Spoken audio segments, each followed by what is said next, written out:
Yo, check it out, check it out, check it out. So we saw Black Lightning. They are doing the damn thing. The story is good. That's strong. The story is good, people. They're not wavering at all. Like yeah. The show is where it's supposed to be.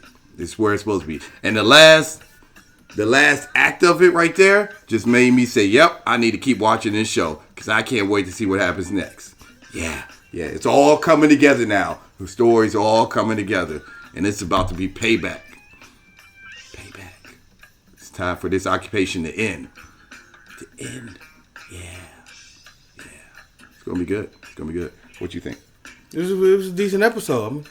And I mean, it's mostly what Daniel said. The first 2 acts, I was like, okay, yeah, this is going along. But that last third act, when after what's the kid's name? It's like a really good kid, one that died. Tavon? Yeah, Tavon. After he died, I was like, and then the moves, I was like, all right, here we go. Now, this is what I'm talking about. This is what I like. And then the ending, I like, well, you did that. You did what the Flash does. You give me okayness up until that third act. Then I want to keep watching it, regardless what happens. Yeah. So they're getting better. I will say that Black Lightning is getting better. That third act, because we said, oh yeah, we've been nickel and diming them. Yeah. Like now we need to come together. Like how we gonna do it? Then Blackbird walked out. I'm like, it would have been so much better if Blackbird would have walked out with Black Lightning. The resistance. Yeah. Yeah, he might be in the hospital after taking that whooping he took, yo. Shoot. Yeah, that was disrespectful. Yeah, I was about to say he got hit with the gun at first, which should have technically knocked him out. Nah, he's a superhero. Yeah, He's a superhero, bro. You still got hit. You still got the crap beat out of you. If people get hit in the face all the time with guns, they don't get knocked out.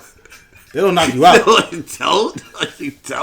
Oh, you gonna look at people like getting hit in the face all the time with guns. I'm not okay. Like, you know what? Like everyday thing. Actually, you know what? People do get hit in the face with a gun and might not get knocked out. But how he got hit, the way he looked like he got hit, he should have been knocked out. Nah. But still, if that's the case, then he should have lost a lot. If that little gun hit was little for him, that little gun hit knocked him out. I said for him, that's a little hit for him. Then he shouldn't be a superhero because he should have lost a lot of fights. That would have knocked you out. That's what I'm saying. Okay, I hear what you're saying. Okay. But, real quick, what I didn't like, they did the Supergirl effect. Where you change her power strengths depending on what the story needs, I was so angry. I was like, okay, so one episode, she picks up a tank. Who's she? Blackbird. Okay. Blackbird. I said Anissa Pierce. So Blackbird, in one episode, they start the episode off her picking up a tank and tossing it at a dang helicopter. This episode, you're telling me she punches was it Painkiller? Yeah. She punches him and he just goes, ooh. What? Well, even if he weighs the amount of a tank, she should still be able to move him. She should have just rushed him, picked his behind up, and tossed him. I don't care what it is. She picked a tank up and threw it. All right, that fool. 2 things. Go for it. Number 1, I don't like it. Adrenaline rush. When you adrenaline rush, you do stuff that you normally couldn't do. So that could have been the reason why she was able to pick up the tank one time and not the other. That's just 1. Number 2, Painkiller could be enhanced and strong as she is. We know he's enhanced, but at the best, he would weigh this amount of a tank, and she could pick up a tank. Right, what I'm saying, number 1, she can't rush him. He's a trained fighter. Multiple. She did rush him. You know what I'm saying? Just take a deep breath. I don't want to. Take a deep breath. She picked up a tank in one episode. Take a deep breath. Take a deep breath. Brother, take a breath. Take a breath. Now, I think he has hand strength. So if he's rushed and he embraces it and fights back, then yeah, she's not gonna be able to just pick him up. It's like when you stuck between a rock and a hard place. I don't accept that. I do accept it. I understand it. Logically, I understand it. I don't want to accept it. And so then you don't want to accept the fact. Oh, no. Is that what you're saying? No, it's a Supergirl effect. Supergirl is much different. Picking up a tank and throwing it at a helicopter is different. She could be fighting a regular person and getting beat down. You'd be like, oh.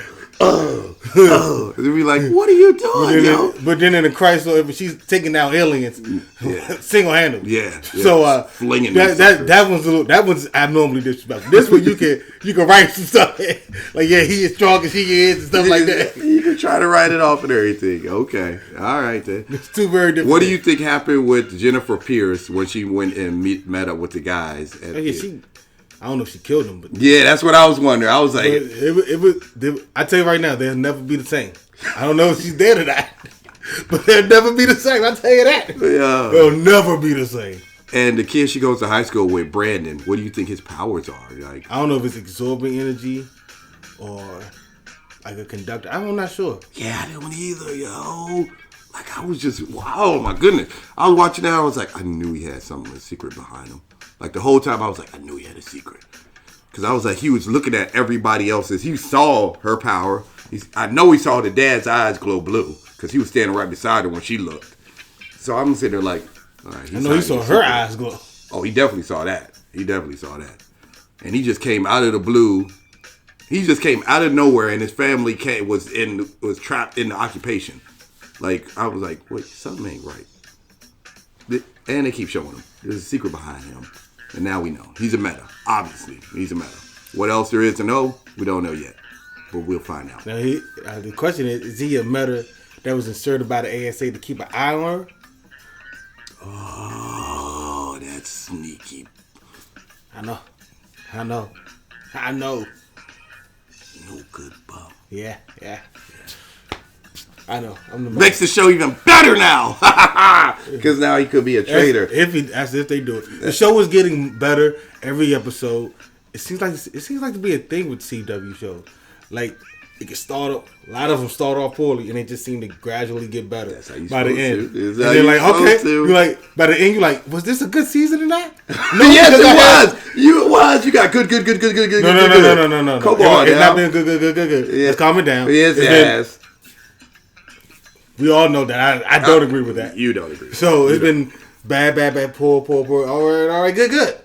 It started from bad to good, worked the way up good. Flash is the same way. Supergirl is the same way. The only one who's not is Arrow and Legends of Tomorrow. Those are the only two that are not. I do like the fact that this is girlfriend, whose name I can't remember right now, shapeshift into her and everything. They pulled off the good old Bruce. They tricked the heck out of the good old ASA leader or whatever. That sneaky. Yeah, she came through on that one. I was like, yeah, this is all coming together. This is looking pretty good right now. Yeah, I think he's still suspicious. Oh, he is most definitely suspicious. He's not going to let that one go. He is not letting that go. The way he looked at her and was looking upstairs and everything, it's like she can't be in two places at once. I don't like being wrong. He had that I don't like being wrong kind of look in his face. From the way I saw it, looked like he had that, okay, something ain't right here. I'm not quite sure what it is. That part of the room right there looks suspicious. All right, I'm going to keep an eye on this. I'm pretty sure when nobody's there, there's going to be cameras set up. Nobody knows about. Oh yeah, he should. He's probably remember like the Arrow. Definitely going to do season 2 of Arrow when Deathstroke was walking in the Olive Queen's house and he's like, oh yeah, he's just making a power move. The whole time he's just putting cameras everywhere. He could have been doing something like that. Or even worse, first season of Flash, at the end when you found out that Edward Thawne had cameras everywhere. He knew everything they ever said and everything they ever plotted. I was like, yo, Eobard Thawne is on top of his stuff. That's what happens when your villain's the man. Yeah, he was right. When your villain is when your villain is great, your show is great. When your villain is actually like a real life villain, like up there Kingpin status, like how Kingpin did everything. That's legit. Love that stuff. Love that. Oh, so also in the episode, a lot happened in this dang episode, yo. Shoot. Now, this was a pretty good damn episode, yo. And then they brought back. I didn't like the fact that she didn't gag. The wife didn't gag Tobias well. Like, I don't know why y'all let him do all that talk. I know they did it for the purpose of the show and everything, but I'm sitting there looking at her drugged up self, doped up. Jesus Christ, you got to get off that stuff. They got to get her off. This looks horrible. They're not going to get her off. They're not going to get her off. I hope she overdoses. Wow. I don't like her. I don't like her character.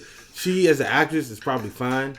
whatever. But her character got to go, man. She is doing everything she is supposed to be doing. I don't like any she of is it. passionate about her job. She takes it serious. Oh, I think she's passionate. One, in her heart, she feels as though she's doing the best thing that she can be doing. all villains think the same way. So what does that have to do with anything? Yeah, I know. Villains doing it for wrong purposes. They think they're doing it for the right purposes. Yeah, killing a person is never a right purpose for doing anything. That all villains kill, brother. Some set you up to destroy, to tear yourself down. There's multiple Ruining lives, yo. She's trying to help lives. She's trying. I think, because from my perspective, I think she's doing all of this to ease her own self guilt. That's why, like when she brought up like 14 kids died in my care. She's still trying to fix all these other kids to ease her own guilt. But it wasn't her fault though. Like we all know it wasn't her fault. Okay, we disagree with that. We're gonna continue to disagree with that forever. They even brought it up, literally, that it was the other doctor who freaking tricked her, and even all of that was said. Everything we talked about last episode came up on this episode. Yeah, and they missed certain points, and I will continue to bring up those points. That if she would have just double checked the work like every doctor, scientist has ever supposed to do. That's like the number one rule. Double, triple check the work. She didn't. She got all happy. They, oh yeah, we could do it. And then she went and gone and did it. What happened was the other doctor went behind her back and changed it. I get all that. When she came with the new information, she was supposed to double check it. She didn't. No, she did have the new information, and then the other doctor changed it. When the other doctor changed it, the other doctor changed it and then showed her like, look, if we do this, it'll work. And then she did not double check that. And then so she's like, oh, let's just go do it because it'll work. I'm trusting you. Even though she should have never trusted her. She should have never trusted her. And then that's when those kids died. That's why I said she didn't double check the new work.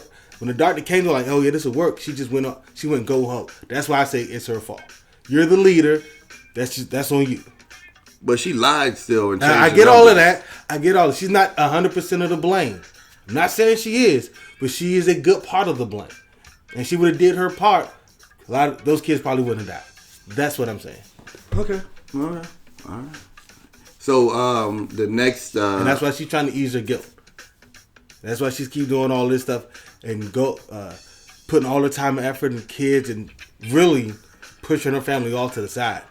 Like she's neglecting her family, wifely duties and all of that stuff. Yeah, she's drunk. That's also the green light. This is also part of that. Say, but she was already doing that before that. Remember, she didn't start getting hooked on green light till like an episode ago. She was already pushing her family to the side, arguing with Black Lightning and all that stuff. You like, oh yeah, we're trying to do this and that. Remember, they were clashing a lot after the first episode, and she didn't get hooked on green light until last week. Well, last episode. Yeah, but she was getting. What was it called? Where they go? They were putting signals into her head and everything the whole time. But she was still clashing. She didn't actually get hooked onto the stuff until. But they were also getting. They play. She's not 100% to blame on that, but she does have blame. But they were in a situation where it was this fake me out. Markovia is out here. We need to keep you guys. No, I'm not talking about that part. I'm talking about it didn't even happen this season. Last season, again, her family needs her. She's like, I gotta go help these kids. She's been neglecting her family for a while, and then come back. I can't believe y'all doing this. Of course you get. You're not there.